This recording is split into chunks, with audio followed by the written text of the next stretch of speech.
थोड़ा ब्रह्म मुहूर्त में उठना चाहिए। देखो, यदि जीवन को सार्थक करना है तो जिसके शैया में लेटे हुए सूर्य भगवान का उदय हो जाता है, उसकी आयु, बुद्धि, श्री, तेज, बहुत सी बातें नष्ट हो जाती हैं। प्रातःकालीन कम से कम सूर्य उदय होने के 2 घड़ी पहले, 24 दूनी 48 मिनट, अभी सूर्य उदय होने में 48 मिनट हैं, आपने सैया छोड़ दिया, इसके आगे सूर्य उदय होने के 48 मिनट पहले आप सैया से हट जाएं। अगर आप रात्रि में जगे हैं तो सूर्य उदय होने के 48 मिनट बाद फिर आप सो जाएं।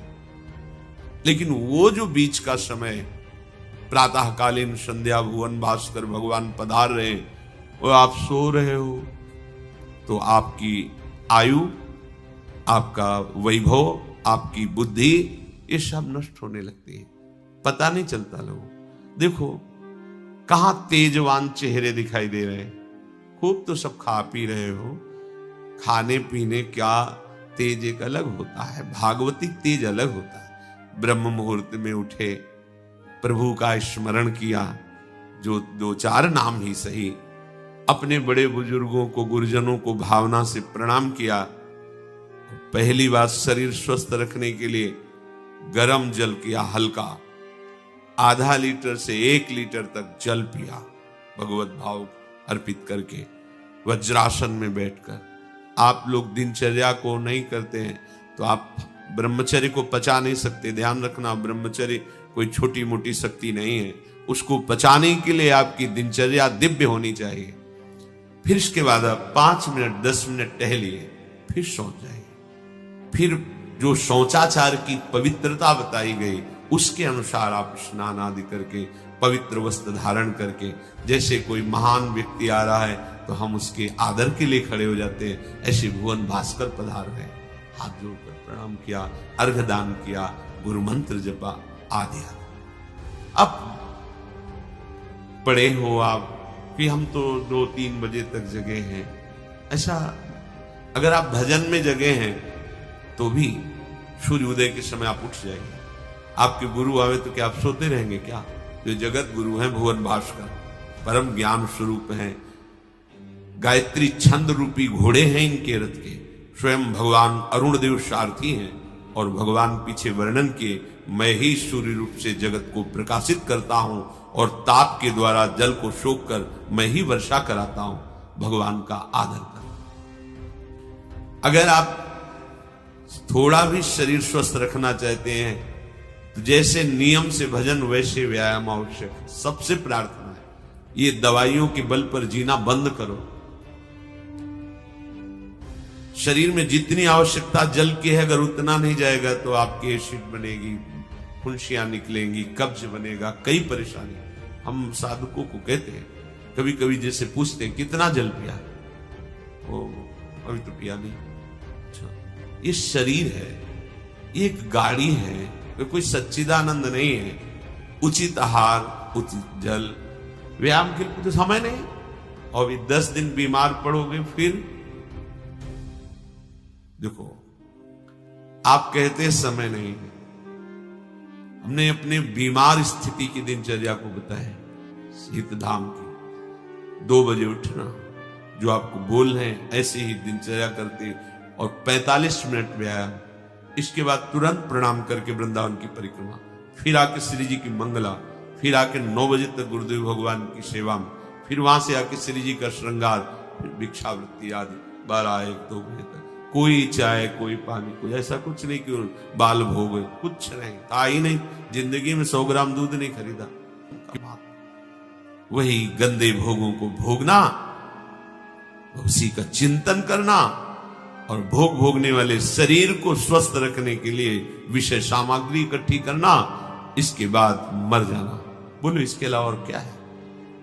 ये बनाया, वो बनाया, वो बनाया, जरा सा हिला, पूरा का प्रांत नष्ट हो गया। क्या है इसमें? शाश्वत क्या है? हमें तसल्ली होती है, हमने एक मकान बना लिया, तसल्ली होती, 4 लड़के हो गए और काल का तमाचा लगा, पूरा का पूरा सब। क्या तसल्ली? हृदय को तसल्ली तब दो जब नाम चले, राधा राधा। दिनचर्या ही नहीं बन पा रही है। आज के इस नए समाज की दिनचर्या ही नहीं बन पा रही, भगवत भावना ही नहीं है। देखो, अगर परिवार में रह करके आप भगवत भावना नहीं करते तो सब परिवार में रहकर आसक्त हैं और सब दुर्गति को प्राप्त होते हैं। जब तक भगवत भावना नहीं है तब तक सब अविधि पूर्वक है। मान लीजिए, सब अविधि, विधि भगवत भावना है। कुछ भी, किसी से भी, कोई भी, बस भगवत भाव, वही आनंद का अनुभव हो जाएगा। अतः उनके द्वारा किया गया देवताओं का पूजन मूल में मैं ही हूं, मेरा ही है, पर वो अविधि पूर्वक है। अविधि पूर्वक का तात्पर्य है कि वो ये नहीं जानते कि इस रूप में सर्व सामर्थ्यशाली भगवान ही विराजमान है। कभी कभी मंत्रों का ज्ञान नहीं होता, पूजन की सामग्री शुद्ध नहीं होती, भाव शुद्ध नहीं होता, इसलिए उनका पूजा सेवा आगे चल करके फल प्रदान नहीं कर पाता। प्रभु कह रहे, मेरे में रिझाने के लिए किसी पूजा सामग्री की या किसी धन संपत्ति की आवश्यकता नहीं। पिता को बस इतना ही चाहिए कि वो अपनापन करके दौड़ के उनकी गोद में बैठ जाए, बस अपनापन प्रभु को चाहिए। माया की भूल भुलैया से वापस लौटिए और एक बात केवल बैठ जाए अगर हृदय में कि मेरे प्रभु, अब मैं थक गया हूं, यहां कोई मुझे सहारा देने वाला नहीं, अपना नहीं, नाथ मुझे अपना बना लो। ये बहुत बड़ी बात है हृदय की। किसी के बहुत भाग्यशाली होगा उसके हृदय में बात आए, प्रभु उसकी रुचि का विषय बन जाते हैं। प्रभु जहां वो ऐसा भावना करता है और उसकी रुचि हो जाती है प्रभु में। जैसे हमारी विषयों में रुचि, ऐसे प्रभु में रुचि हो जाती है। अब वो जो भी करता है सब पूजा हो जाती है। ये राह से जल्दी सबको समझ में नहीं आता। ध्यान दीजिए, भगवत भावना विहीन आप जो भी कर रहे हैं वो सब अविधि पूर्वक है, भगवान कह रहे हैं। अगर भगवत भावना युक्त है तो जो भी कर रहे हैं सब विधि। मैं सबका स्वामी हूं, परंतु ये जो मेरे से विमुख है ये ऐसा नहीं जानते हैं, ये मुझे तत्व को नहीं जानते, इसलिए ये अन्य भावना किया करते हैं। जो मेरे को नहीं जानते हैं, मेरे भाव से नहीं है, वो कुछ भी करें उनका पतन ही होता है। बात इसमें यह है कि जब अविनाशी नित्य चिदानंद भाव ही नहीं है तो विनाशी खेल में सत्य भाव से लगोगे तो तुम अविनाशी का विनाश ना होते हुए भी विनाश की सारी लीला सहनी पड़ेगी। जैसे आत्मस्वरूप जो हमारा स्वरूप है उसमें किसी शस्त्र का, मंत्र का, किसी भी दैवी शक्ति का कोई भी बस नहीं है। जो हमारा आत्मस्वरूप कि मंत्रवेत्ता कोई भस्म कर दे, किसी दिव्यास्त्र का संधान करके हमारी आत्मा को छेद भेद दे, अक्लेद्य है, अशोष्य है, अदाय है, फिर भी हम जलते, जलन का अनुभव करते हैं अंतर और बाहर से भी। क्यों? वहां तो बता रहे हैं कि अदाय है, कोई भी ताप आत्मा को स्पर्श नहीं कर सकता, फिर ये जलन क्यों होती है? लगता तो हमें ही कि मैं अंदर से जल रहा हूं या बाहर से शरीर में अग्नि आदि छू जाए तो ताप लगेगा, क्योंकि हम अपने अविनाशी भाव में नहीं हैं।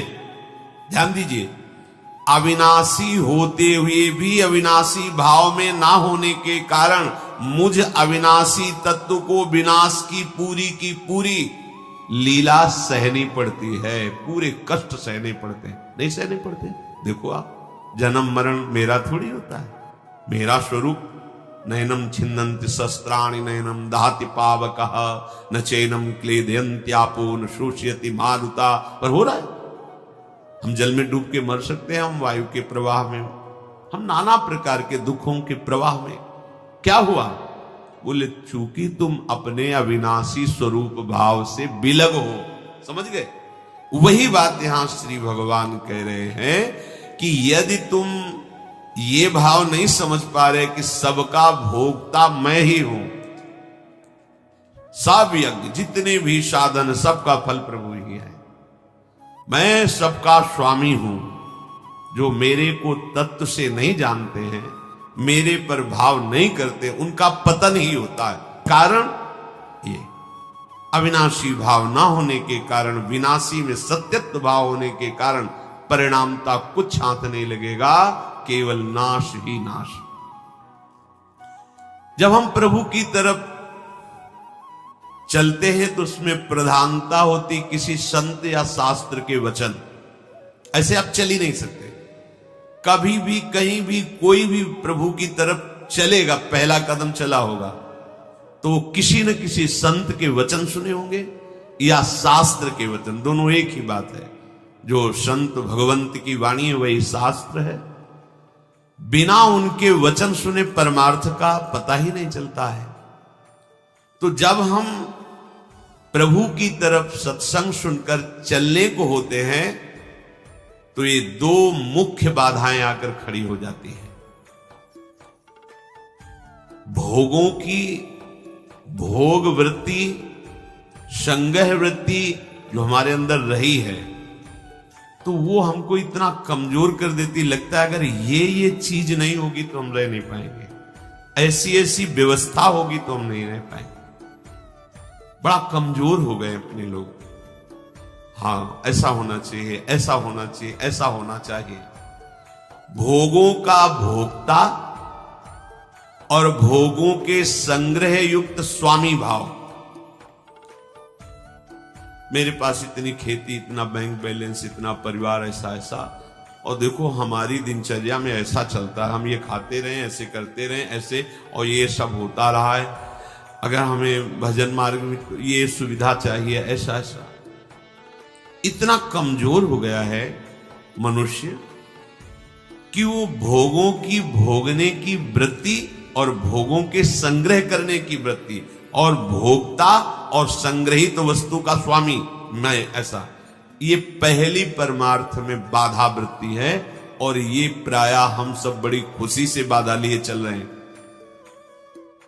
देखो ये बड़ा सूक्ष्म, चूंकि देखो अध्यात्म है, अध्यात्म तो जगत से बिल्कुल ऐसे है।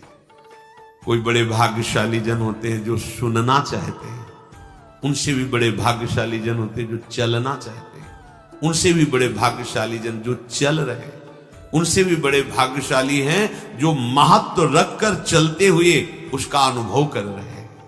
जो अनुभव कर लिए तो सतरति सा लोकान तारयति, वो स्वयं तर जाते हैं, स्वयं तर जाते, लोगों को तार देते हैं। ये उल्टी बुद्धि लेकर जब परमार्थ में चला जाता है तो थोड़े ही समय में वो परमार्थ से विमुख हो जाता है। भोगों की भोगने की सुख बुद्धि और भोगों के संग्रह की और उसके स्वामित्व का भाव, जहां अंदर वृत्ति लिए थे वहीं पहुंच गए।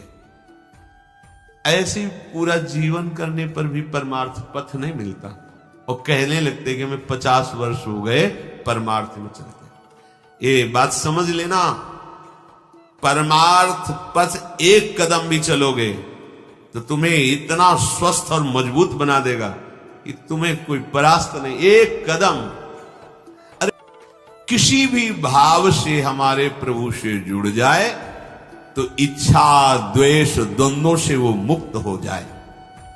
और जब तक ये ठीक है, ये बेठीक है, इस तरह के द्वंद्व तुम्हारे हृदय में बने रहेंगे, तब तक मूढ़ता रहेगी और उससे पतन होता रहेगा। संसार का संबंध दृढ़ होता है इच्छा से। बहुत सुंदर बात है। संसार का संबंध दृढ़ होता ही है इच्छा से। इच्छा खत्म, संसार का संबंध खत्म। कितनी बढ़िया बात है। पर हम भागे घूम रहे हैं इच्छाओं की पूर्ति के लिए। जब एक बता दिया कि समुद्र है भगवान, जो चाहिए इन्हीं से क्यों नहीं, पर इनसे मिलने के लिए भी तुम्हें शराब छोड़ना पड़ेगा, तुम्हें मांस छोड़ना पड़ेगा, व्यभिचार छोड़ना पड़ेगा, गंदे चिंतन छोड़ने पड़ेंगे। वो राजी नहीं हो तो करो पाप और चाहो सुख। ऐसा कैसे हो सकता है? यही है जीव की परेशानी, यही है। वो ये चाहते हैं कि हे संत महात्मा, हे भगवंत, हमको छूट दो, हम खूब गंदे आचरण करें और आप हमसे सेव संतरा रुपया पैसा ले लो और आप ऐसा आशीर्वाद दो कि हमारी उन्नति होती रहे, दुख न मिले, हमें सुख ही मिलता है, कभी स्वप्न में भी नहीं हो सकता। तब लग कुशल न जीव कहूं सपने हो मन विश्राम, जब लग भजत न राम कहूं शोक धाम तज काम। ये दुखों का खजाना काम अर्थात इच्छा, इसका त्याग करके भगवान की शरण में होकर जब तक नाम जप नहीं करोगे, स्वप्न में भी तुम्हें विश्राम नहीं मिलेगा। और नाम जप एक गंदे आचरण करने वालों के हृदय में नहीं हो सकता। नाम परम पवित्र है। ये तभी होगा जब आपका खान पान सात्विक हो, आपका वातावरण सात्विक हो, आपका बोलना उठना बैठना सब सात्विक हो, तब नाम भगवान कृपा करेंगे आपकी जिह्वा। फिर कौन सी इच्छा रह जाएगी, कौन सी इच्छा रह जाएगी? अरे आप विश्वास कीजिए, ये जितनी इच्छाएं हैं सब स्वाप्निक हैं। जब आप सच्चा विवेक धारण करेंगे तो आपसे पूछा भी जाएगा कि जबरदस्ती केवट से कह रहे ले लो, वो कह रहे आप कछुनाथ न चाहिए मोरे, नहीं चाहिए। प्रहलाद जी कह रहे वरदान मांगो, हमारी आज्ञा का पालन करो, तो कह रहे हाँ आपकी आज्ञा का पालन करता हूं, हे नाथ मुझे यही वरदान दीजिए कि आपसे भी कोई इच्छा न रहे। ये वरदान मांगो कि आपसे भी कोई इच्छा। आप सोचो क्या है ऐसा भागवती रस कि जिसको वो मिला तो भगवान से भी कह देते। और भक्त तो बड़े विचित्र विचित्र है, वो भगवान से कहते तुम्हारी इच्छा क्या है प्यारे, बोलो हम पूर्ण करते। तुम्हारी इच्छा क्या है, हमारी तो कोई इच्छा नहीं, आप बोलो आपकी इच्छा क्या है, आप क्या चाहते हो, मैं कैसे आपको रिझाऊं। ये जब कामना को लेकर के मनोवृत्ति का प्रवाह संसार की तरफ होता है, तब ये कामना ही हमें राग द्वेष में बांध देती है। जो महापुरुषों ने उपासना करके शास्त्र स्वाध्याय करके अनुभव किया है, उसे ध्यान से सुनो। इच्छाओं से बचने का उपाय, इच्छा ही आपके बंधन का कारण है, इच्छा ही जन्म मरण का कारण है। इच्छाओं से बचने का उपाय, शरीरधारी को किसी दूसरे शरीर से अपने शरीर की सेवा तब तक नहीं लेनी चाहिए जब तक बीमार ना हो जाए, असमर्थ ना हो जाए, चाहे गृहस्थ में हो चाहे विरक्त में हो। ध्यान दीजिए, आप चाहे आपकी पत्नी हो, पुत्र हो, परिवार हो, आप उनके सेवक हैं, क्योंकि वो सब प्रभु के जन हैं। इस भावना से रहोगे, कभी नाराज नहीं होगे, कभी गुस्सा नहीं आएगा, कभी झगड़ा नहीं होगा। अगर आप अपने को ये माने कि प्रभु मेरे इस रूप में आए हुए हैं, मुझे अपने कर्तव्य का पालन करना है, तो कहीं झगड़ा नहीं हो सकता। तुम जो कर रहे हो तुम्हारा कर्तव्य, हमारा कर्तव्य है कि हम पति पुत्र परिवार आदि जो भी है, ये हमारे भगवान का स्वरूप है। मैं आप समझो वही भगवत साक्षात्कार, पर ऐसा कौन मानता है। अच्छा, साधु वेश में ये जरूर सावधानी रखनी चाहिए, ध्यान देकर सुनिए। जब तक आपका शरीर स्वस्थ है, आप किसी से किसी भी प्रकार की सेवा स्वीकार न करें। भिक्षान्न के सिवा कोई भी सेवा स्वीकार न करें। अपने शरीर की सेवा तब तक करें जब तक आपका शरीर असमर्थ नहीं हो जाता। असमर्थ हो गए तो फिर हरि ही करें आकर स्वयं, या किसी को भेज दें, उनके बस की बात है। देखो माधवदास बाबा की लंगोटी स्वयं श्री ठाकुर जी महाराज धो रहे हैं। तब तक हमने अपने बड़े संतों को देखा है, बिल्कुल किसी भी तरह की कोई सेवा नहीं स्वीकार करते। अपनी दिनचर्या अपने हाथ से, अपने शरीर की पूरी। आपको क्या हो गया है, आप भी वैसे ही चलो जैसे गुरुजन चले हैं, भिक्षान्न के सिवा। आप अपनी किसी भी तरह की सेवा किसी से मत करवाइए। आप देखो इच्छाओं का दमन होना शुरू हो जाएगा, यहीं से इच्छाओं का दमन शुरू हो जाता है। आप सच्ची मानिए, ये जो आप शरीर सुख की आकांक्षा से दूसरे से सुख लेने की इच्छा करते हैं, यही तुम्हारे बंधन का कारण है, यही तुम्हारी दुर्गति, यही तुम्हारी कमजोरी है। जब तक शरीर स्वस्थ रहे, किसी से किसी भी तरह की सेवा मत लो, और अधिक से अधिक सेवा करने का भाव रखो। सुधार, हमें सेवा करना है, सेवा लेना नहीं है। जब तक सेव्य का साक्षात्कार ना हो जाए या शरीर असमर्थ ना हो जाए, तब तक ये नियम दृढ़ रखना चाहिए।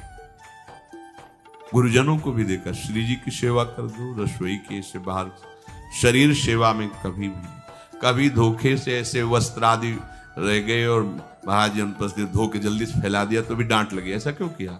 नहीं रखे थे महाराज जी हमने ऐसा कर, नहीं जब तक हम कहें नहीं तब तक नहीं।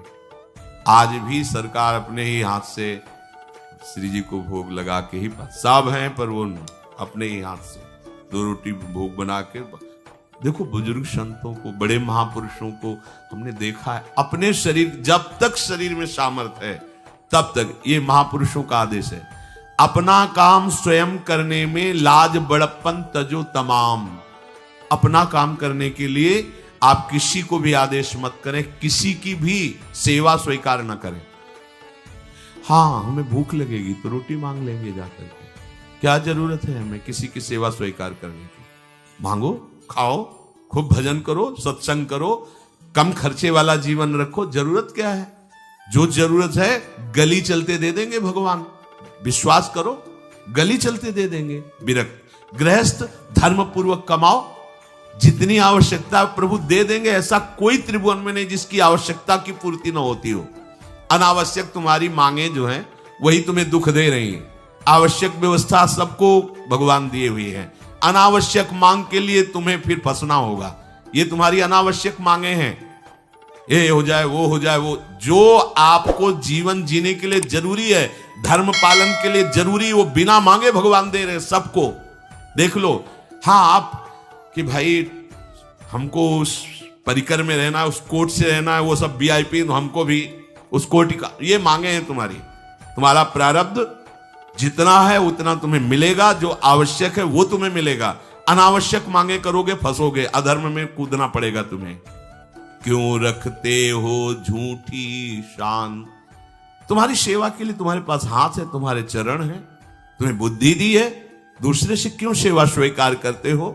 प्रभु ने दया करके उद्धार के लिए तुम्हारे पास पूरी सामग्री दे दी, उसका प्रयोग करो। तन मन दोनों का हित करता, निश्चय शारीरिक श्रम युक्त। देखो ये है, जिसने अपना परम मंगल ठाना है वो शरीर को कभी प्रमाद में नहीं रखता, चाहे गृहस्थ हो चाहे विरक्त हो। ये आलस्य प्रमाद किसी के लिए भी ठीक नहीं है। नियत समय तक सो जाओ, इसके बाद खूब मेहनत करो, चाहे गृहस्थ हो चाहे विरक्त। विरक्त हो तो खूब नाम जप, वाणी पाठ, ब्रह्मचर्य से रहना, आसनों में बैठना, हाँ सेवा करना, शारीरिक श्रम नहीं, खूब सेवा करो, धाम की सेवा करो, नालियां साफ करो, गलियां साफ करो, जो सेवाएं में इसे श्रम करो। ब्रह्मचर्य पचाने के लिए श्रम भी तो होना चाहिए।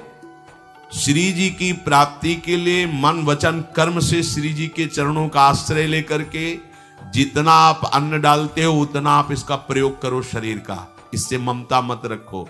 खूब धाम, पुराने संतों को देखो, सोहनी पकड़े कहां कहां तक परिक्रमा में लगा। हमने देखा है एक हरिदासी महात्मा थे, पीछे पानी घाट की तरफ उनकी छोटी सी कुटिया, किलोमीटर तक ऐसे ही सोहनी लगा रहे। वृद्ध वृद्ध महात्मा सेवा करें। अपने लोग जवान महात्मा होकर, शरीर स्वस्थ होकर, बेइज्जती से अगर सोहनी पकड़ के खड़े हो जाओगे गली में तो आपको लगेगा अपनी बेइज्जती हो रही है। वाह, कितनी बड़ी इज्जत है हमारी। स्वामिनी के महल